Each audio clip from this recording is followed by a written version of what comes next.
I am Dr. Henri Colt, and this presentation is part of Bronchoscopy Academy, an ongoing competency-based curriculum in flexible bronchoscopy.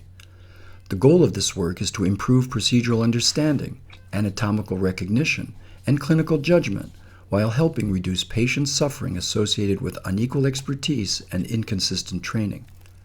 In this session, we will review normal bronchial anatomy, focusing on the tracheobronchial tree as visualized during bronchoscopy rather than anatomy as memorized from textbooks. This distinction matters because many trainees learn pulmonary anatomy from diagrams and imaging studies, but then discover that orientation during bronchoscopy feels entirely different. Bronchoscopic anatomy is three-dimensional, dynamic, and heavily influenced by perspective. A segment that seems obvious on a schematic may become confusing when viewed from within an airway. Also, because bronchoscopy can be performed from in front of or behind the patient, the airway anatomy may seem different, but one should always orient oneself by what is anterior in the sense of cartilaginous structures and what is posterior, which is the posterior membrane of the tracheobronchial tree. Understanding bronchial anatomy begins with the trachea and main carina. The main carina serves as an important landmark because orientation throughout bronchoscopy depends upon recognizing what is anterior, posterior, right, and left relative to this structure. Many navigation errors during early bronchoscopy occur not because anatomy is unknown, but because orientation is lost. The image on the right illustrates tracheal displacement from a goiter. This reminds us that anatomy observed during bronchoscopy is not always textbook anatomy. Masses, thyroid enlargement, fibrosis, prior surgery, and mediastinal processes may alter expected relationships. Normal anatomy becomes particularly important because abnormalities are recognized by deviation from expectation. Remember that variants also occur, and also prior surgeries or even prior illnesses may alter airway anatomy. At the level of the main carina, concepts of anterior and posterior orientation become essential.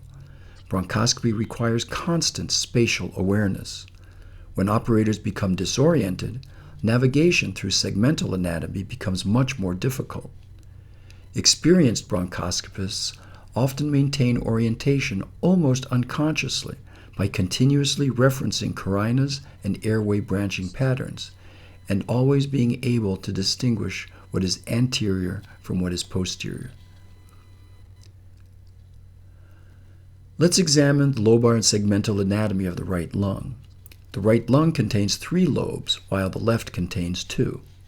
This is familiar anatomically, but acquires practical importance during bronchoscopy because branching patterns differ substantially between right and left. The right bronchial tree tends to be shorter and more vertical. The left is longer and more horizontal. These differences influence navigation, foreign body aspiration, and procedural technique. The diagrams shown emphasize differences in airway length between right and left sides. Approximate measurements become useful because repeated bronchoscopy gradually creates an internal sense regarding expected distances. These figures correlate bronchial anatomy with radiographic anatomy and fissure location. Operators must recognize when anatomy appears shortened, distorted, or displaced. Understanding how the lungs project radiographically helps bridge bronchoscopy and airway imaging. Bronchoscopy rarely occurs in isolation. Imaging findings influence procedural planning, and bronchoscopic observations often explain imaging abnormalities. The example shown here demonstrates pathology involving the right lower lobe with associated anatomic considerations. Recognizing normal anatomy allows more accurate localization of disease. Localization influences biopsy strategies, bronchoalveolar lavage, and interpretation. Segmental anatomy becomes increasingly important as procedures become more advanced. A bronchoscope or bronchoscopist may initially focus on identifying lobes. Later attention shifts towards segmental bronchi and subsegments. Precision improves with experience. The right main bronchus is shorter, wider, and more vertical than the left main bronchus. This difference explains why aspirated material more commonly enters the right bronchial tree. It also influences bronchoscopy because the transition from trachea into right-sided anatomy often feels more correct. This is also the reason one may accidentally selectively intubate the right main bronchus when inserting a tracheotomy tube or an endobronchial tube. The right main bronchus averages approximately 2 centimeters in length and has a larger internal diameter than the left. The bronchus intermedius is relatively short and extends until its anterior wall becomes the middle lobe bronchus, while the posterior wall continues into the right lower lobe bronchus. The anatomy sounds complex initially, but repeated visualization eventually creates familiarity.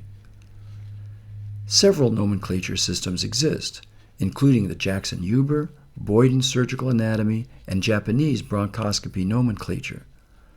Bronchoscopists generally use Japanese nomenclature rather than surgical terminology, but every country and institution can be different. This occasionally causes confusion, especially when reviewing older literature. As a general principle, the right upper lobe bronchus usually trifurcates, whereas the bronchus intermedius is surrounded by the superior segment posteriorly and the middle lobe bronchus anteriorly. To reiterate, the right main bronchus is short and vertical, dividing rapidly into a right upper lobe bronchus that trifurcates. The right main bronchus becomes the bronchus intermedius, leading to the middle lobe bronchus and right lower lobe bronchi. At the level of the secondary carina on the right, that is, the carina between the right upper lobe and bronchus intermedius, this is usually termed RC1. The carina separating the middle lobe from the lower lobe is generally termed RC2. These landmarks help maintain orientation. The right lower lobe divides into the superior segment, followed by the medial basal, antral basal, lateral basal, and posterior basal branches. These so-called Three Musketeers terminology sometimes helps learners remember distal lower lobe anatomy. Lower lobe anatomy can also be referred to as a basal pyramid. Distally, the bronchus intermedius continues towards the middle and lower lobes. Remembering branching order becomes easier with repeated bronchoscopy rather than memorization alone. Imagining the interior of the airway as a clock face and the carina as the central reference point, where is the superior segment of the right lower lobe located on this image? The correct answer is D, at the 9 o'clock position. Let's look at left bronchial anatomy. The left main bronchus is longer, typically 4 to 5 centimeters, and more horizontal than the right. Its lumen is narrower, and branching differs substantially. Understanding asymmetry between sides is fundamental. Again, there are many classification systems. Be sure to know which one you are using in your country. The left main bronchus courses for about 5 centimeters before dividing into an upper and lower lobe bronchus. The left upper lobe divides into an upper division and lingula. The carina separating the lingula from the lower lobe is termed LC2, while LC1 separates portions of the upper division from the lingula. Again, landmarks maintain orientation. The lingula further divides into superior and inferior segments. This arrangement often feels confusing because the lingula behaves anatomically somewhat like a right middle lobe. The upper division usually bifurcates or trifurcates into an apical posterior and anterior segment.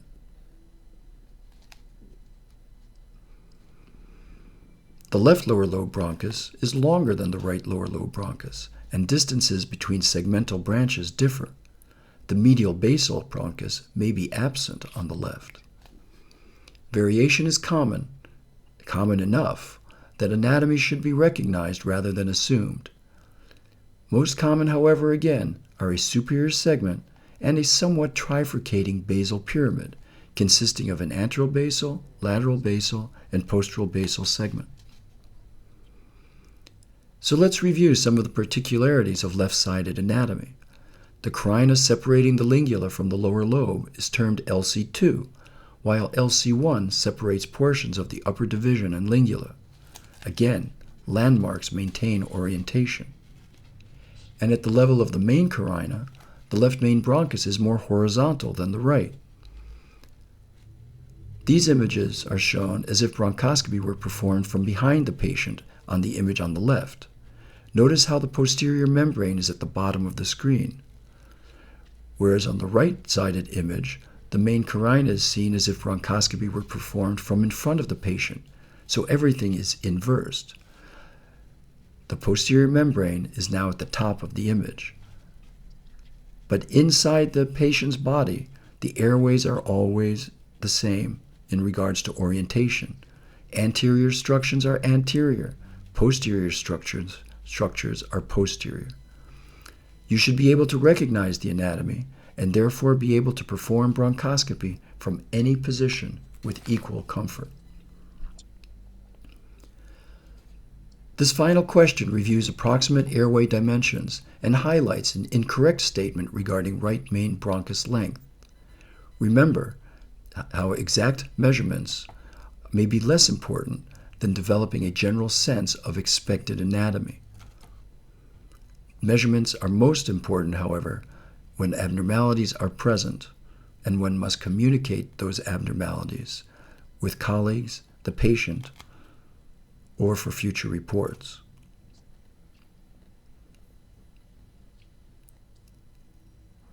Two bullet points from the classic art of bronchoscopy here are most interesting. The first is, while performing bronchoscopy, to do one's best to stay in the midline. By preventing the bronchoscope from scraping along the airway walls, one enhances patient comfort, accelerates the procedure, and allows the operator to maintain good orientation. The second is very simple. If you don't know where you are, you probably shouldn't be there. Bronchoscopy Academy is part of an ongoing competency-based approach to bronchoscopy education. Our goal is to reduce patient suffering caused by unequal procedural expertise, inconsistent training, and preventable error. Additional educational resources, reflective essays, and narrated lectures are available at bronchoscopy.org and henricolt.substack.com.